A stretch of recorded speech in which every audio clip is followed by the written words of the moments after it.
السلام عليكم، اهلا بكم في قناة مانو للهاند ميد والكروشيه. النهارده هشرح لكم طريقة عمل طقم خروج للبنوتة البيبي.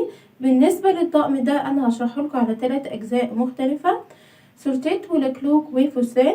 بالنسبة للتلات اجزاء انا هسيب لكم لينكات ال3 اجزاء في الوصف اسفل الفيديو. النهارده هشرح لكم الجزء الثالث وهو الفستان.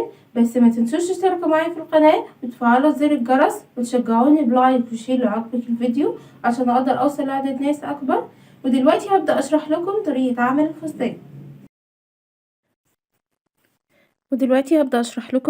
عمل الفستان. الفستان ده انا هشرحه لكم من عمر يوم ل3 شهور. تمام، وهوضح لكم ازاي نعمله لاي مقاس واي سن. بدايته بتبقى عباره عن الكولا الدائريه، وانا الكولا الدائريه دي شرحتها بالتفصيل، هسيب لكم لينك الشرح في الوصف الاسفل الفيديو. تقدري ترجعي لشرح الكولا الدائريه علشان تقدروا تعملوه لاي مقاس واي سن، وانا موضحه لكم ازاي بالتفصيل. انا بالنسبه لي كانت هنا عدد الغرز، احنا بعد ما بنعمل الكولا الدائريه بنبتدي نقسم التقسيمه بتاعه حردة الباط وفتحة الدراعات بتاعة الفستان. تمام، بالنسبة للغرز اللي عندي كانت 100 غرزة. تمام، فال100 غرزة لما قسمتها على 4 ادتني 25. فال25 تمام، ال25 رحت عملت ايه؟ ال25 بتبقى 25 في الوش و25 في الظهر و25 في الجنب اليمين و25 في الجنب الشمال، 25 غرزة. تمام، فال25 اللي في الظهر بنقسمها على الاتنين بتدينا 11 ونص. تمام، فال11 بتدينا 12 ونص. تمام، بتدينا 12 ونص. فال12 ونص ده مش عدد، يعني مش هينفع نقسم الغرز 12 ونص 12 ونص. فعملت غرزة عملتها، فانا في جنب عملته، يعني انا هنا عديت 12 غرزة. تمام، وبعدين عديت 25 غرزة، بعد ال12 غرزة حطيت علامة، وبعد كده عديت 25 غرزة، وبعد ال25 غرزة حطيت علامة، وجيت هنا في الوش بقى عديت برضو 25 غرزة، وبعد ال25 غرزة حطيت علامة، وبرضو هنا في الجنب ده جيت عديت 25 غرزة، وبعد ال25 غرزة حطيت علامة، واتبقى عندي 13 غرزة، وده باقي ال25 غرزة اللي في الظهر. تمام، بعد كده هنعمل ايه؟ هنبتدي نعمل فتحة الاكمام. انا بقى بالنسبة للادوات اللي هستخدمها، هستخدم ابرة مقاس 4.5 مليمتر، وهستخدم خيط صوف وعلامات غرز علشان اعلم زي ما انتوا شايفين كده، ومقص، وكمان ابرة تنظيف. بالنسبة بقى هنبدأ نعمل مع بعض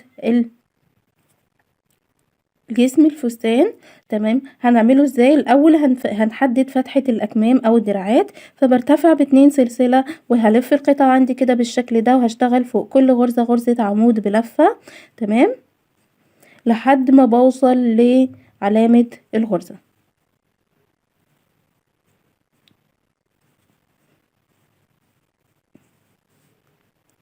اشتغلت كده لحد ما وصلت للغرزة اللي فيها العلامة. انا هشيل العلامة وهعمل ايه؟ هشتغل بعد كده هتفادى الجزء ده كله، مش هشتغل فيه حاجة، وهرتفع ب5 سلاسل: 1 2 3 4. تمام، 5. وهعمل ايه؟ هدخل على طول في الغرزة اللي فيها العلامة اللي بعد الجزء ده كله هنتفاداه. تمام، وهشيل العلامة بتاعتي كده بالشكل ده، هدخل كده في الغرزة اللي فيها العلامة على طول وهشيلها. تمام، وهعمل فيها غرزة عمود بلفة بالشكل ده. تمام، بعد كده هشتغل فوق كل غرزة غرزة عمود بلفة لحد ما بوصل للعلامة اللي تقابلني بعد كده على طول، وهيكون عدد الغرز هنا 25 غرزة عمود بلفة. طبعا انتي على حسب ما انتي شغالة بكام غرزة بالظبط. بالنسبة للغرز اللي احنا هنستخدمها في الفستان، هستخدم كمان غرزة الصدفة، وانا شرحت لكم غرزة الصدفة بالتفصيل، هسيب لكم لينكها في الوصف اسفل الفيديو. كده فوق كل غرزة غرزة عمود بلفة لحد ما بوصل لعلامة الغرز ديت.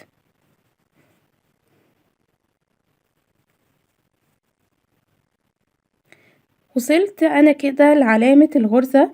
طيب انا هعمل ايه؟ هدخل في العلامة كده وهعمل فوقيها غرزة عمود بلفة. تمام، وهعمل 5 غرزة سلسلة، 1 2 3 4 5. تمام، وهتفادى الجزء ده كله مش هشتغل فيه. تمام، هدخل على طول على العلامة التانية، الغرزة اللي فيها العلامة التانية، وبعمل فوقيها غرزة عمود بلفة.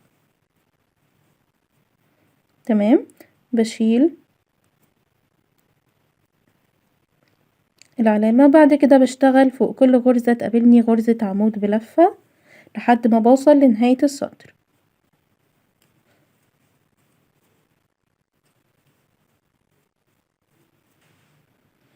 وصلت كده انا لنهاية السطر. طيب انا محتاجة ان الصدر الدائري بتاعي ده اقفله، يبقى هشتغل في حلقة دائرية او في جزء دائري.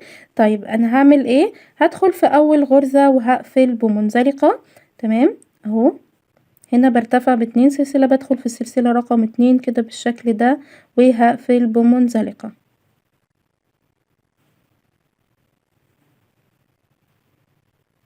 تمام، بعد كده برتفع ب2 سلسلة وهلف القطعة عندي كده بالشكل ده، وهشتغل فوق كل غرزة تقابلني غرزة عمود بلفة لحد ما بوصل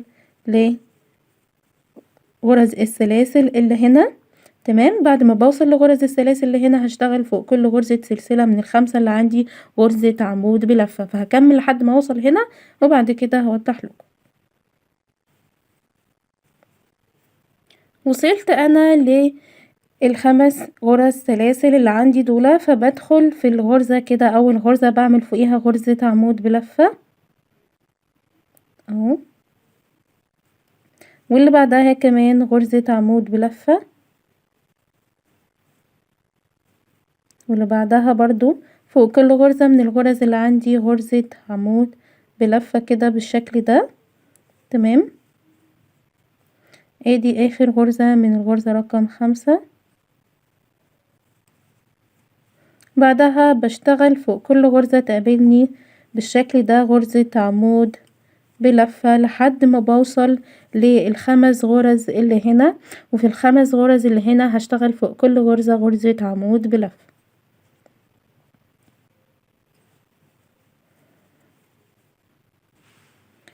انا هنا ال5 غرز دولت اشتغلت فوقيهم برضو فوق كل غرزة غرزة عمود بلفة، ورحت كملت لنهاية السطر فوق كل غرزة غرزة عمود بلفة. بعد كده هدخل في السلسلة رقم 2 وهقفل بمنزلقة كده بالشكل ده. هنبدأ دلوقتي مع بعض، انا هوضح لكم كده اهو الشكل بقى عندي بالشكل ده. تمام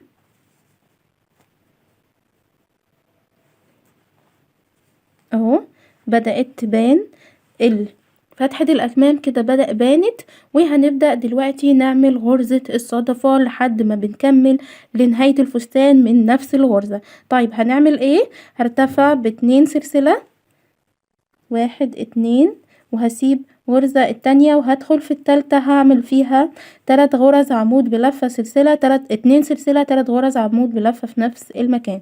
ادي 1 2 3. تمام، بعد كده 2 سلسلة، 3 غرز عمود بلفة كمان في نفس المكان، 1 2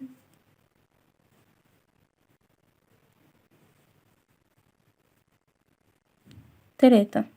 تمام بالشكل ده. تمام، هروح عاملة ايه؟ هسيب غرزة التانية، هدخل في التالتة هعمل فيها برضو 3 غرزة عمود بلفة، 1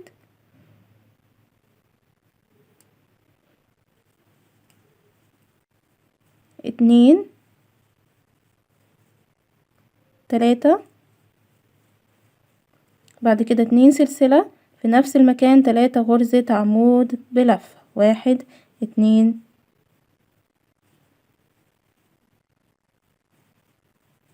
3. تمام، وبسيب غرزة التانية بدخل في التالتة بعمل فيها بكرر نفس الخطوة، 3 غرزة عمود بلفة، 2 سلسلة، 3 غرزة عمود بلفة، 1 2 3. بعد كده 2 سلسلة، 3 غرزة عمود بلفة. بكمل بنفس الطريقة لنهاية السطر. غرزة، بسيب 2 غرزتين، بدخل في التالتة بعمل فيها 3 غرزة عمود بلفة، 2 سلسلة، 3 غرزة عمود بلفة، وبسيب غرزتين برضو. بكرر بنفس الطريقة كده لنهاية السطر. انا اشتغلت كده بنفس الطريقة لحد ما وصلت لنهاية السطر. طيب وفي نهاية السطر هعمل ايه؟ هدخل في السلسلة رقم 2 كده وهقفل بمنزلقة. تمام. طيب انا بعد كده هعمل ايه؟ هرتفع كمان 2 سلسلة، وهنا السطر ده هيبقى نفس عدد نفس الاسطر كلها اللي هنشتغلها في الفستان. بعد كده هيبقى ازاي؟ بدخل في نص غرزة الصدفة اهو، اللي هو ال2 سلسلة اللي احنا بنعملها، بدخل فيها وبعمل فيها 3 غرزة عمود بلفة، 1 2 3. تمام. 2 سلسلة في نفس الفراغ بعمل فيها 3 غرزة عمود بلفة كمان. بنعمل يعني فوق كل غرزة صدفة غرزة صدفة كمان. تمام. بدخل في الفراغ اللي بعد كده في غرزة الصدفة اللي بعد كده بعمل فيها 3 غرزة عمود بلفة، 2 سلسلة، 3 غرزة عمود بلفة، 2 سلسلة، 3 غرزة عمود بلفة، 1 2 3. تمام. بدخل في الفراغ اللي بعد كده برضو بكرر الخطوة، 3 غرزة عمود بلفة، 2 سلسلة، 3 غرزة عمود بلفة، بنفس الطريقة لحد ما بوصل لنهاية السطر. انا وصلت كده لنهاية السطر. فوق كل غرزة غرزة صدفة بدخل برضو في السلسلة رقم 2 وبقفل بمنزلقة، وبرتفع كمان 2 سلسلة، وبشتغل برضو فوق كل غرزة صدفة غرزة صدفة، 1 2 3 اللي هي عبارة عن 3 أعمدة بلفة. ادي 2 ادي كده 3. تمام. 2 سلسلة في نفس الفراغ، 3 أعمدة بلفة، 1 2 ادي كده 3. تمام بالشكل ده. تمام. بنتقل برضو على الغرزة اللي بعد كده بشتغل فيها فوق غرزة صدفة كمان اللي هو 3 أعمدة بلفة، 2 سلسلة، 3 أعمدة بلفة، 1 2 3. تمام. بنتقل برضو على الصدفة اللي بعد كده برضو بعمل فيها فوق كل غرزة صدفة غرزة صدفة، بستمر بنفس الطريقة بشتغل اهو. ادي كده ملامح الفستان بدأت تبان عندي. كل ما برتفع بالسطر كل ما بتدينا شكل الفستان وبيطول معانا لحد ما بنوصل للطول اللي احنا محتاجينه. يعني بنحدد طول الفستان ازاي؟ على حسب جسم كل طفلة. تمام. انا هشتغل بنفس الطريقة فوق كل غرزة صدفة غرزة صدفة، وبدخل بعد كده في السلسلة رقم 2 وبقفل بمنزلقة. طيب بعد كده بعمل ايه؟ بعد ما بقفل بمنزلقة وبرتفع بالاسطر بتاعتي بشتغل في نهاية الفستان هشتغل قطعة مختلفة. فانا هشتغل كده فوق كل غرزة صدفة غرزة صدفة لحد ما بوصل لنهاية السطر، وبرتفع ب2 سلسلة، وبشتغل برضو فوق كل غرزة صدفة غرزة صدفة، وباجي بعمل بعد كده ايه؟ هشتغل لحد ما بوصل لطول الفستان اللي محتاجاه، وهرجع لكم تاني اوضح لكم الشكل النهائي للفستان بدأ بقى ازاي، ونقفل مع بعض الفستان وهيبقى شكله ازاي. انا كده وصلت لطول الفستان اللي محتاجاه. هعمل ايه بعد كده؟ هشتغل التقفيلة بتاعة الفستان وهتبقى ازاي؟ هرتفع ب2 سلسلة. تمام. وهشتغل فوق كل غرزة تقابلني غرزة عمود بلفة عادي جدا اهو كده.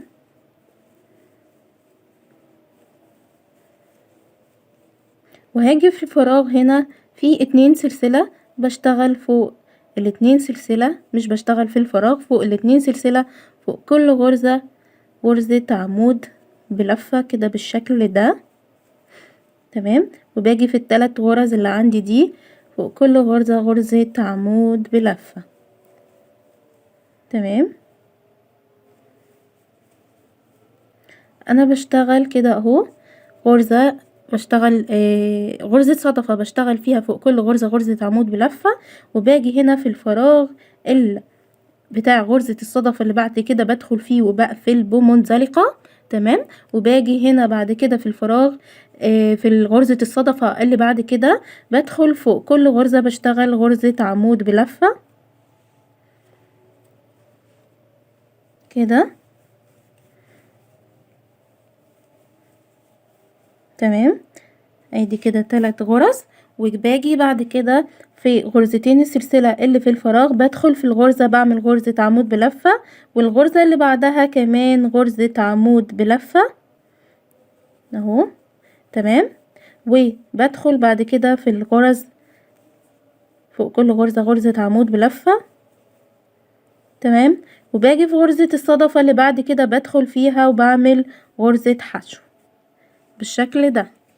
تمام. يبقى غرزة صدفة بدخل فيها بشتغل فوق كل غرزة غرزة عمود بلفة، وغرزة الصدفة اللي بعدها بعمل غرزة حشو، وباجي بعد كده غرزة الصدفة بدخل فوق كل غرزة غرزة عمود بلفة، وغرزة الصدفة اللي بعد كده بعمل فيها غرزة حشو بنفس الطريقة لنهاية السطر. هكمل لنهاية السطر وبعد كده هوضح لكم الشكل النهائي للفستان بقى ازاي.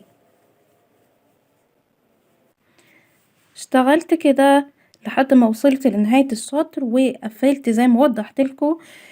والشكل النهائي للفستان بقى معايا بالشكل ده، وده كده الشكل النهائي للفستان. طريقته سهلة وبسيطة جدا، ولو انتي متقنة غرزة الصدفة هتعمليه بكل سهولة. وزي ما وضحتلك انا شرحتلكم غرزة الصدفة بالتفصيل، هسيبلكم لينكها في الوصف اسفل الفيديو. وبكده ما انتهيت من طريقة عمل الفستان. دلوقتي وصلنا مع بعض لنهاية الفيديو، اتمنى تكونوا استفدتوا وقدرت اشرح لكم طريقة عمل الفستان بطريقة سهلة وبسيطة. لو عندك اي ملحوظة او استفسار تقدري تسيبي كومنت اسفل الفيديو على صفحتنا على الفيسبوك، هتلاقي اللينك موجود في الوصف اسفل الفيديو. متنسوش تشتركوا معايا في القناة وتفعلوا زر الجرس وتشجعوني بلايك وشير لو عجبك الفيديو عشان اقدر اوصل لعدد ناس اكبر. وتقدروا تتابعونا على الويب سايت بتاعنا او على صفحتنا على الفيسبوك وتويتر وانستجرام، هتلاقي اللينكات موجودة في الوصف اسفل الفيديو. اشوفكم على خير الفيديو الجاي، والسلام عليكم ورحمة الله وبركاته. لا اله الا الله.